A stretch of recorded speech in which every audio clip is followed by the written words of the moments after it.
Well, hey there folks, how you doing? It's Kenneth James Kerr once again, and thank you for joining me today in the video library. I do appreciate you being here today. Today we're going to take a look at a vignette that you'll find on page 32 of the hardback and page 26 of the paperback edition. And before we get into it, I've got to put forward some caveats, because this really is an incredibly deep and far-reaching subject that we're going to look at today. So here are the caveats. First of all, I'm not saying that what I share with you today is absolutely 100% correct, that it's absolutely the way it is, and that my view is the only view, and I've got an absolute handle on it, and that I have total truth in the matter. I'm not going to say that. Why? Because life is a growth experience. And as we go through life, our views of certain things can change. So I'm not going to turn around and be so egotistical as to say, this way is the way it absolutely is.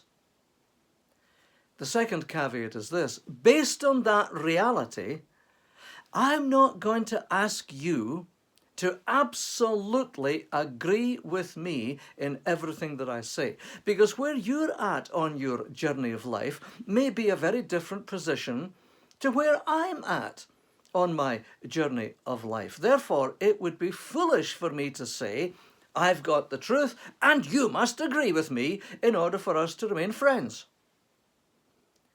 Because all of us are at different points in our journey of life. And maybe none of us have a complete handle on the truth. And maybe that is the greatest truth of all. All right, so that's quite a caveat, isn't it? That's quite an introduction. So you might be sitting there saying, what the heck is he going to talk about? Oh my goodness, this is going to be good. This is going to be deep if Kenneth feels he has to say that. And believe me, it is deep. So here is the quotation. The real you is the consciousness that is neither the body nor the mind. Oh, that's deep, isn't it? Let's say it again. The real you is the consciousness that is neither the body nor the mind. Wow. So when you look at yourself in the mirror in the morning, maybe you're doing your hair like I do. Yeah, that'll be the day, right? Maybe you're doing your hair, or maybe you're shaving, or girls, you're putting on your makeup, or whatever the heck it may be. But when you take a look at yourself in the mirror, or I look at my own image right now on the screen of this iPhone, when you take a look and you see that thing, what are you seeing?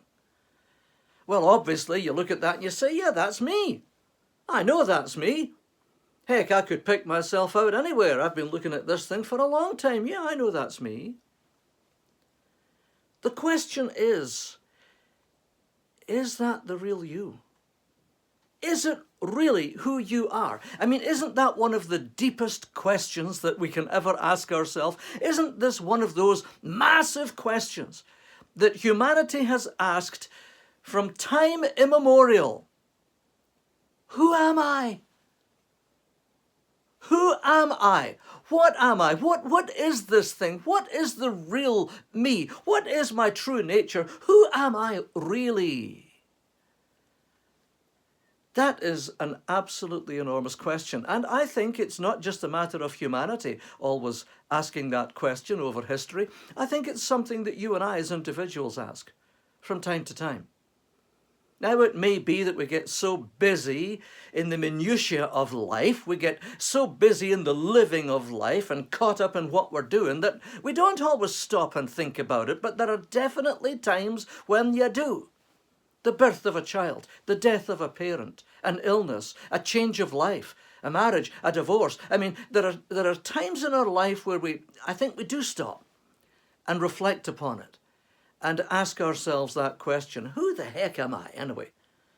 Who is the real me? You know, how many times have there been songs in the past that talked about, I'm trying to find myself? You know, I'm trying to know who I really am. And that's what we're going to talk about today. And like I say, this goes so deep, you know, we're only going to scratch the surface. And I don't ask that you agree with me.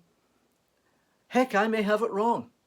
This is only my thinking of where I'm at right now in my journey, and that thinking in itself may change, and we'll talk about that in just a minute as well. So when you look at yourself in the mirror and you say, yeah, that's me, what are you doing? Well, you're doing something that I think is very, very common. You're identifying with your body. You're identifying with the way that you look right now, okay? The question is this, is that really you? When you see yourself in the mirror, or you see yourself in a photograph, and you can pick yourself out from a crowd, is that really you? Is this physicality really you? Well, it is absolutely an expression of you. There's no question about that. But is it really you?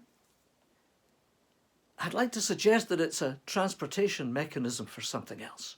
It's not really you. Now, how can I say that?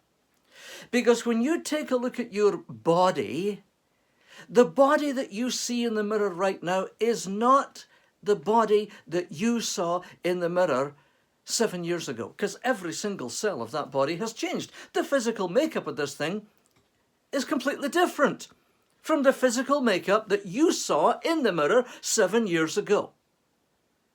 The body that you looked at 7 years ago is already dead. It's already gone. There's not one atom of it that exists today. And goodness sake, you know that if you take a look in old pictures, right? I mean, you pull out old pictures. I pulled out one about a month ago, and I didn't know where it had been, and I pulled it out, and there it was. It was me on my first day of school at just about age 5. I think I was still 4. And I'm looking at that picture, and I was enthralled by it. Enthralled by it, that there I was, age 4, going on 5, and here I am now, age 65, as I make this, and I think, how in the hell can so much time go by what seems to be so bloomin' quickly? And look at that wee guy. He had hair. Could I still recognize myself? Yes, I could.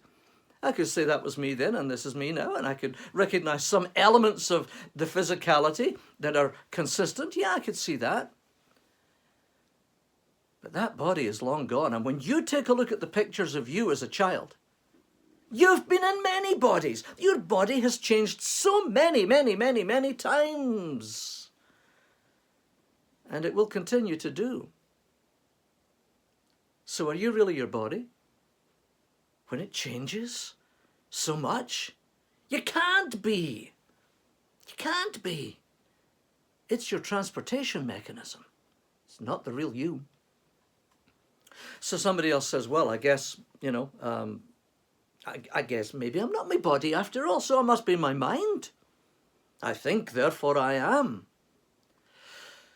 I used to think that way. I used to believe that. I used to be so egotistical about my marvelous mind. I was so proud of the way that I could think about things and go into the depths of ideas, and especially when I was a young church minister. Oh, I was so proud of myself. My ego put me in the ditch. And then life came along and said, I'm going to give you 20 or nearly 30 years of anxiety. You think your mind is so blooming good? Really? Watch this. Boom! And it felt like my mind was working against me with anxiety after anxiety after anxiety. Do you think you are your mind? Do you really? Really?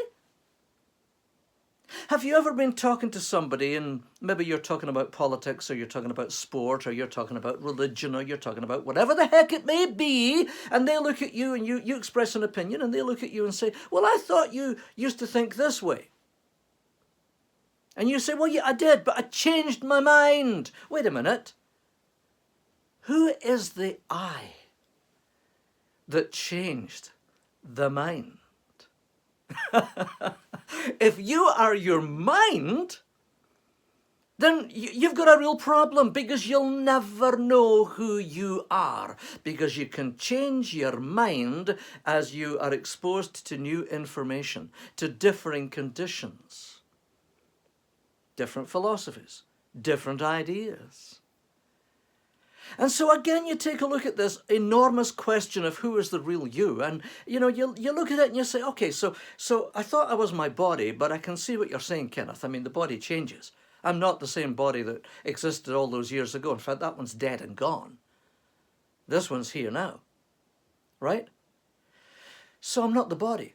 It's a transportation mechanism. Well, what about the mind? Well, I can't be my mind if my mind keeps on changing.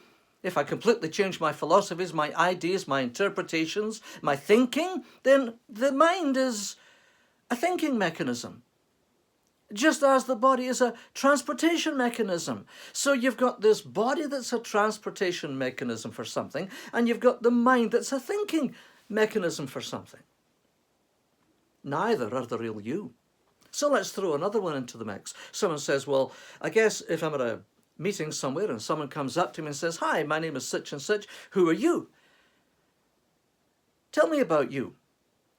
And you might go down the rabbit hole of saying, well, this is my name, and this is my job, and I live here, and this is my relationships, and this is my career, and that. Well, how often do we do that? We identify ourselves with the conditions. It's like a combination of the body and the mind in the experiential ebb and flow of life, and we turn around and say, yeah, this is who I am as well. But every one of those conditions can change. Your activities, your actions, your thinking, your body, your possessions, the house you live in, the car you drive, the relationships you have. I mean, it goes on and on and on and on and on. Folks, listen, when you and I ask ourselves the question, who am I? Who is the real me? Who is the me that is the true me? We have to come to the realization that it's not going to point to the body, it's not going to point to the mind, and it's not going to point to the conditions of life, because the one thing that all of these have in common is they all change with time.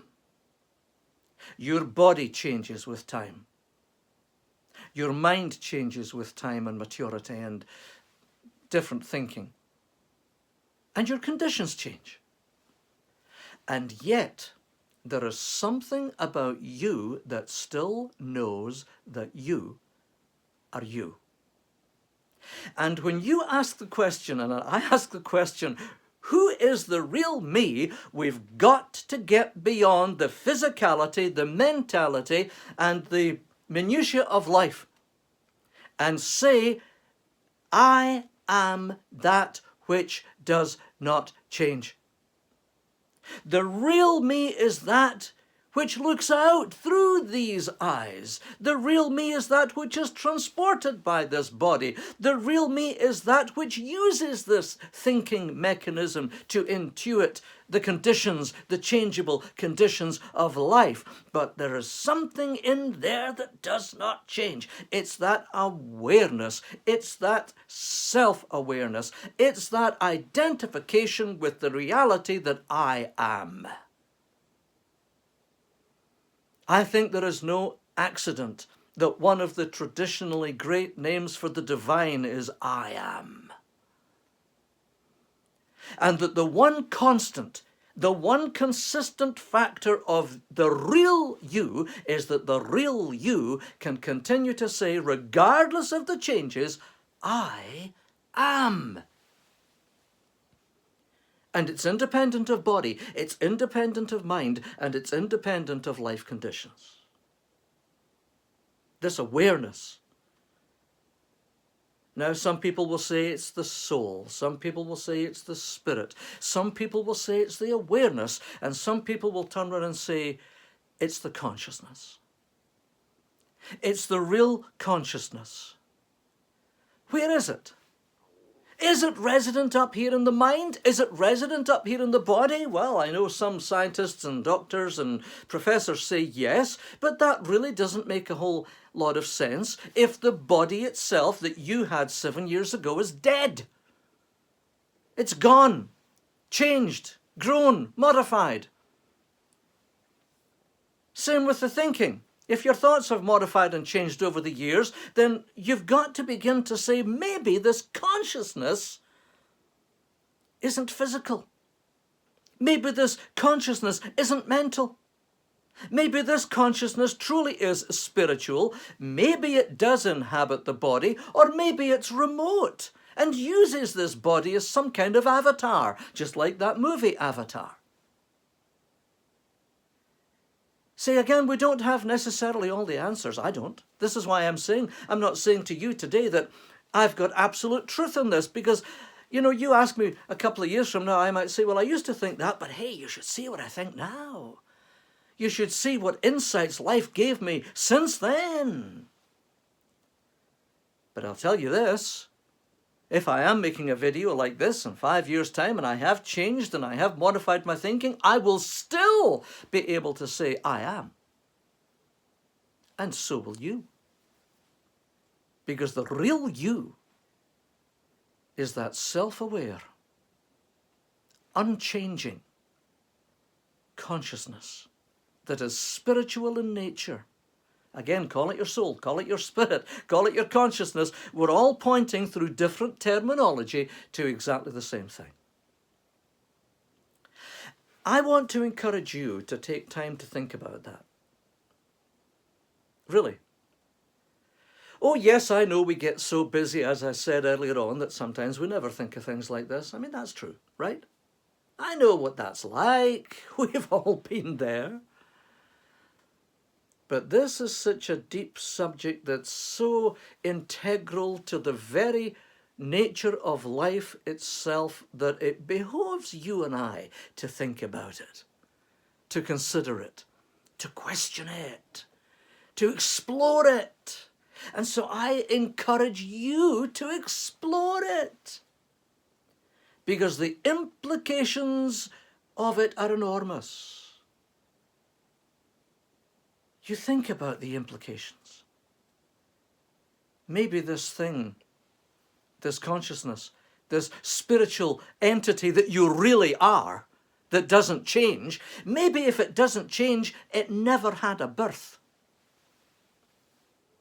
Maybe if it doesn't change, it'll never have a death. Maybe if it doesn't change, it will have the opportunity to come back around again in another transportation mechanism with a different mind. Or maybe if it never changes, it is truly in connection spiritually, always, forever, with the divine consciousness from which all things manifest.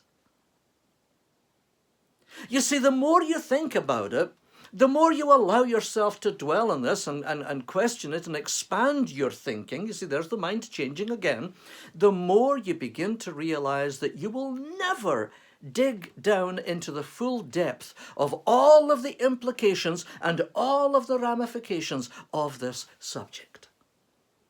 But I'll tell you what it will do. It'll change your life. The moment you stop thinking that you're just this meat suit running around and getting old, that's the moment you begin to release yourself from the human trap. The trap of who you think you are. The trap of thinking that you're the body. The trap of thinking that you're just this life. The trap of thinking that you are limited in so many ways. And begin to realize the truth. That you're far more, that you're the spiritual consciousness, that the real you is the consciousness that is neither the body or the mind, or nor the mind. Whichever I wrote in the actual quotation, right? Again, I encourage you today to think on these things and allow these things to expand your life, to bring you a sense of hope, purpose, unity with the divine that maybe you've never seen before. This is Kenneth James Kerr. Namaste. And I will see you in the next video.